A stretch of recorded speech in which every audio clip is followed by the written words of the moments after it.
Investor Creator teaches both seasoned and new investors how to buy the right houses at the right price anytime you want. This podcast is about answering one question: how can you build a sustainable 6 or 7 figure investing business that changes your life without sacrificing your freedom? If you want to know the answer, you're in the right place. All of this information is 100% free, so please subscribe to and review our podcast.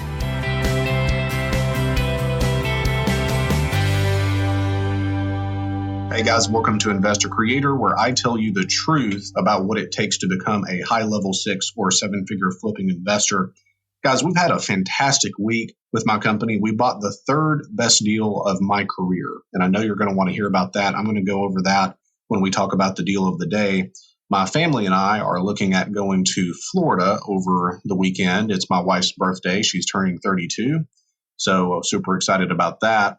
And I thought that I wanted to get this podcast out to you guys before I left, because I do think it's relevant for what we're seeing in the market right now. Guys, just yesterday, I had, 4 or 5 different investors from across the country, one in Dallas, one in Little Rock, one in Pittsburgh that I spoke to just yesterday. And everybody's getting concerned about the market. So there's talks in the real estate community, both with investors and with realtors, about, is there a market crash coming on? Are we seeing leveling? And frankly, we're having a lot of people that are kind of preaching some doom and gloom. So we're going to talk about that. But before we do, let's go ahead and talk about the deal of the day. This is a deal that we picked up in the past week, and this is, in the top 3 or 4 deals that I've ever done. So this is a single family house. It's about 3,000 square feet. It needs some renovation, but it is in a fairly wealthy area. Okay. It also has 10 acres. And that's part of the play on this deal. So to talk about the numbers, we bought this property for $400,000. That was subject to $370,000.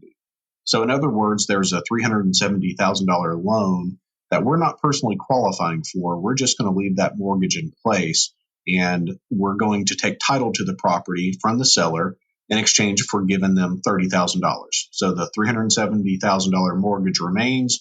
We're paying $30,000 in cash for us to buy this property. Okay, so the purchase is $400,000. We're going to put about $50,000 in rehab on this property. So the property needs flooring, paint, a roof. It needs some bathrooms. It needs a kitchen. So it's about a $50,000 rehab in my market. So we'll have about $450,000 plus our holding cost in this property. So our exit, the way that it is $650,000. But the cool thing is that I mentioned that it had a 10-acre lot attached to the house. In this area, it's a 5-acre minimum. So I can chop 5 acres off of this property, and that 5 acres is very valuable. So it looks like our total net on this property, one deal, is going to be somewhere around $283,000. Now, guys, that's a pretty good deal. And it's not my best deal, but it's certainly not my worst. And we wish we had more of these. But we're pretty happy to have picked that one up. The total rehab will probably take us about 45 days, and we'll get this thing back on the market. So we're excited to jump into that. So without further ado, let's kind of jump into the market situation that we're having. Like I said, I've been talking to people, and I talk to people all the time across the country, both realtors and investors, because I like to keep kind of a macro perspective of the real estate market. And it's amazing all the doom and gloom that I'm hearing from people. Do we have problems in the real estate market? I don't know if we have problems. I would say that we have some issues that are not to the level of what people are saying. So we see that prices are beginning to level. We see that there's not as much buyer demand. We see that interest rates are rising. Donald Trump just hammered the Fed about rising rates again. We're looking at mortgage rates that are approaching 5%. And that's the first time that we've seen that since, depending on where you look, around 2011. And it's just becoming a different market. But what does that really mean for us as real estate investors? So, keep in mind, guys, I started in 2010. And back in 2010, we were at the very, very bottoms of the 2008 financial crisis. And guys, for real estate as an asset class, that crisis was a total depression.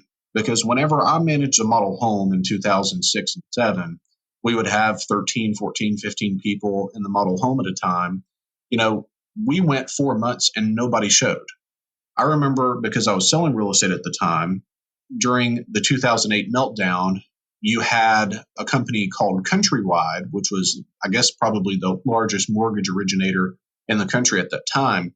And they were holding a lot of C and I guess C minus paper.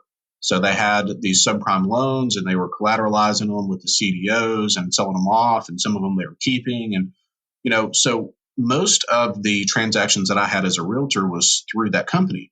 So I would recommend to my buyers, hey, here's 4 or 5 banks, but this is the main one that people go to because their underwriting was very, very quick and their rates were pretty good. So that was Countrywide at the time. And we had transactions where we were literally at the closing table.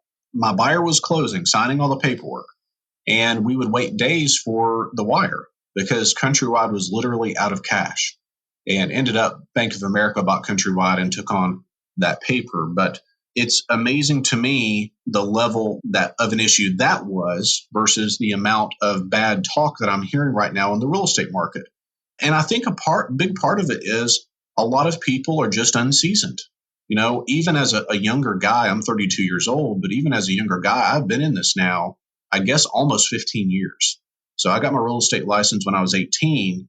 And I was actually in real estate school, registered for real estate school when I was 17, but I couldn't take the state exam until I was 18. And I think about that. There are a lot of real estate agents that have never seen a buyer's market. They've never even seen a level market. And they expect that if a house hasn't sold in 30 days, that we're looking at a buyer's market. And that is just not the case. Guys, these people just aren't seasoned. And that's one of the things that I spoke with my friends across the country that are investing at a super, super high level.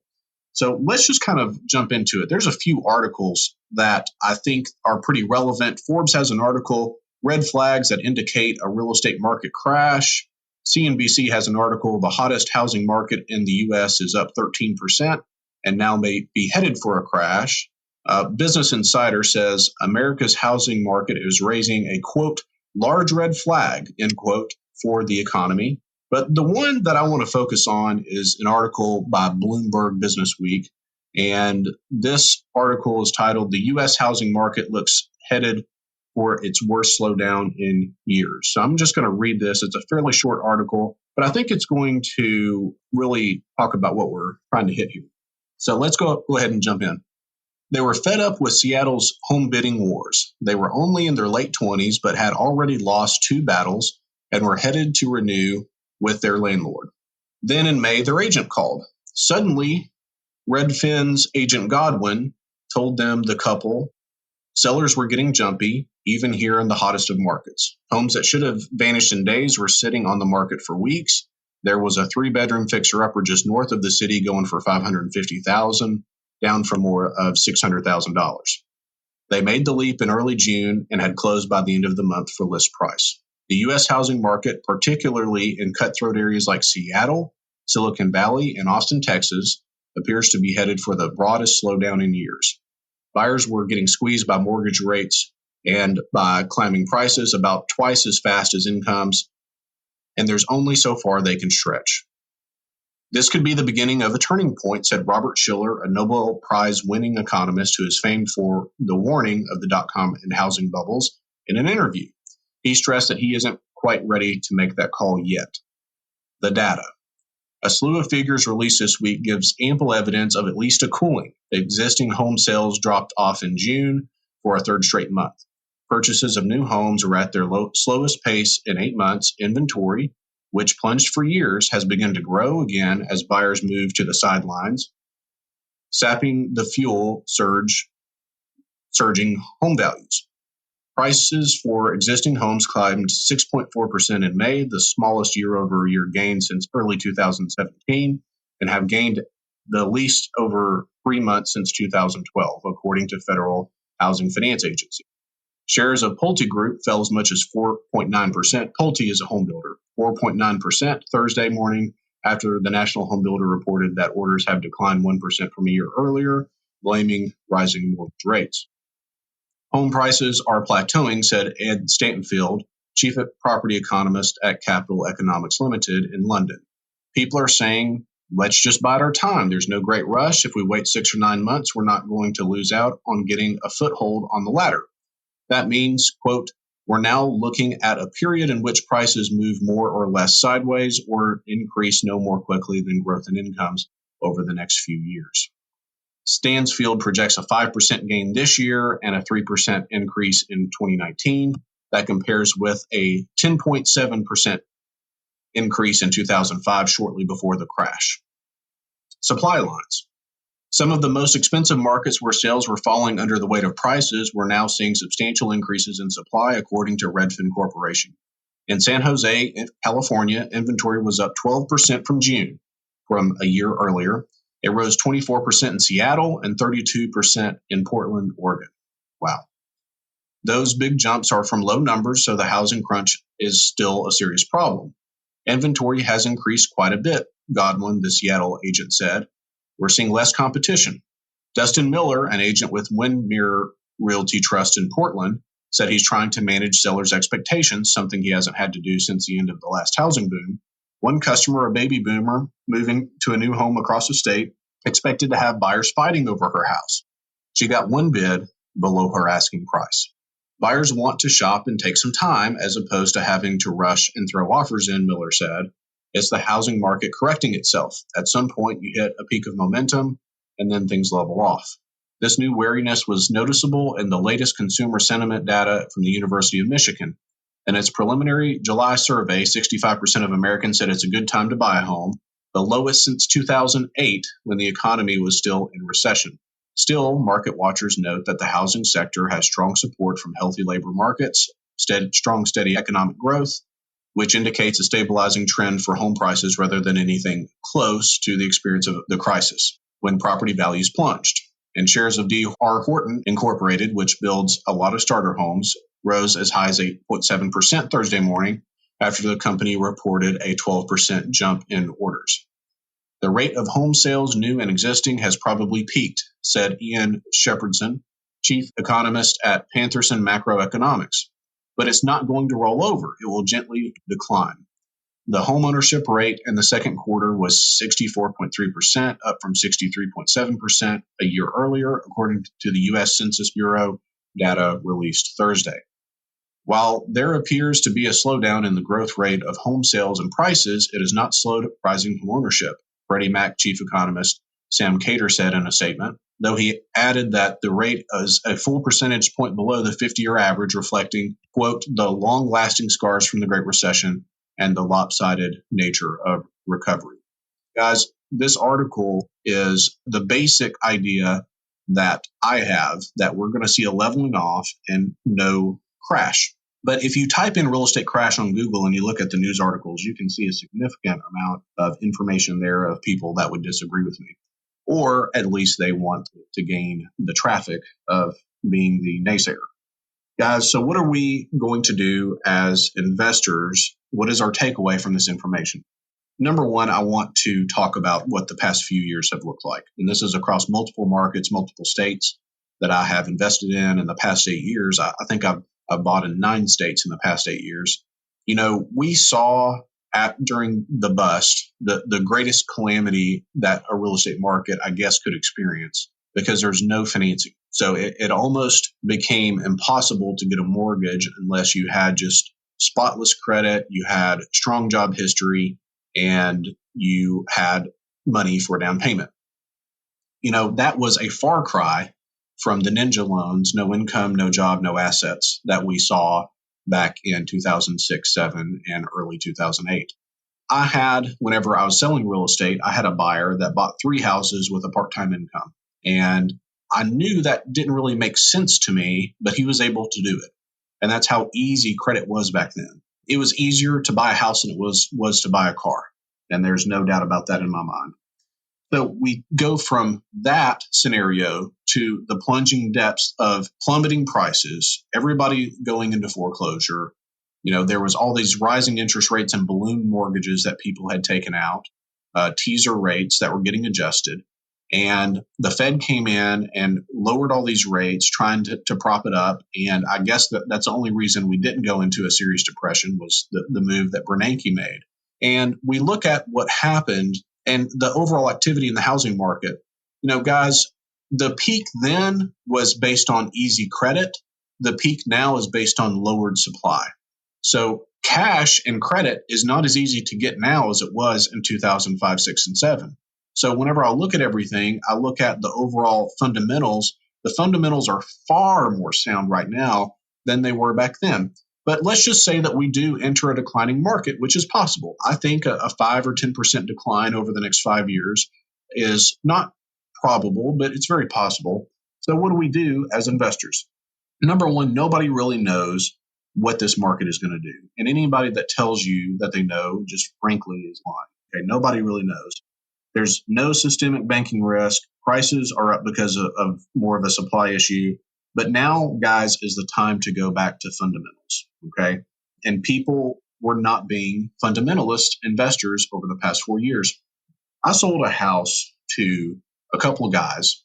I bought a house for $50,000, and 3 doors down, the same square footage house, same year built, everything very comparable, was on the market pending for $183,000. So I was going to rehab this house. Mine did need some work, but I had a couple guys come by, and they offered me $132,500 for the house as is. So obviously I took it. I made $80-something thousand on the deal just to walk away. Well, they put in about $120,000. So the $183,000 house was the highest comp ever in this area. So they go in, pay $130,000 and some change, put in another $100K plus, blow comps out of the water. They still make something. I think they might have made $15,000. They ended up selling this house at like $300,000. I never thought it would appraise, but that's the kind of stuff that has worked the past 4 or 5 years. Guys, that's not fundamental. What wins championships are being really, really great at fundamentals. Having a great jab, having great tackles, being able to pass a basketball, having a great swing, okay? Whenever we look at what are the fundamentals of what we do, guys, we have to buy equity. We have to buy equity in every single deal as is. I'm fine with forced appreciation through a rehab, but we cannot go in and pay market value for something like we've been able to do the past 3 or 4 years in these really hot markets, put in a great rehab and say, well, hey, this is comparable to 3 or 4 miles away. Guys, that's not going to work anymore. Okay, we have to buy equity day one. Number two, we have to have cash reserves. This is something that I think a lot of people have discounted because the days on market has been like literally less than 5 in some of these markets. So I could put a house on the market and alleviate all my cash knowing that this house is 100% going to sell in the next 48 hours, and then I'm going to have my check in 30 days. Guys, we don't know when some of these houses are going to be moving. So we have to have cash and cash reserves in addition to probably being a little bit more selective with our purchase right now because we don't know what this market's going to turn into. We have to be fundamental. We have to be conservative. All right. And number 3, this is something that I'm going to start doing just to create velocity of our cash. So we're going to start setting pricing maybe 3%, maybe 5% below the comparable sales, because the comparable sales that we had were in an environment where we had sub 5% money. So the buyers were getting 4.25%, 4.5% money. We're approaching 5% now as far as the 30-year rate. So those comparable sales were in a little bit different market whenever we look at interest rates. So we're going to start pricing our houses a little bit cheaper so that we can create velocity of cash. So what I mean by that is we want to put a house on the market, even if we don't make as much, take the gain, take the cash, go back in with other investments. And it's through that churn that we're going to make more cash at the end of the day. Okay. So it's not necessarily what we make on one house. It's just as important about how quickly we get the cash and where the money's going. Okay.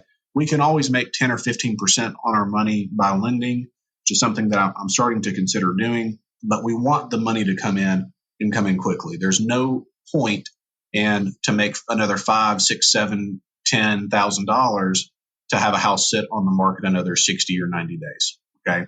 Guys, I hope that makes sense. If you have any questions, be sure and let me know. Appreciate you guys, and we will talk to you next time. Happy investing.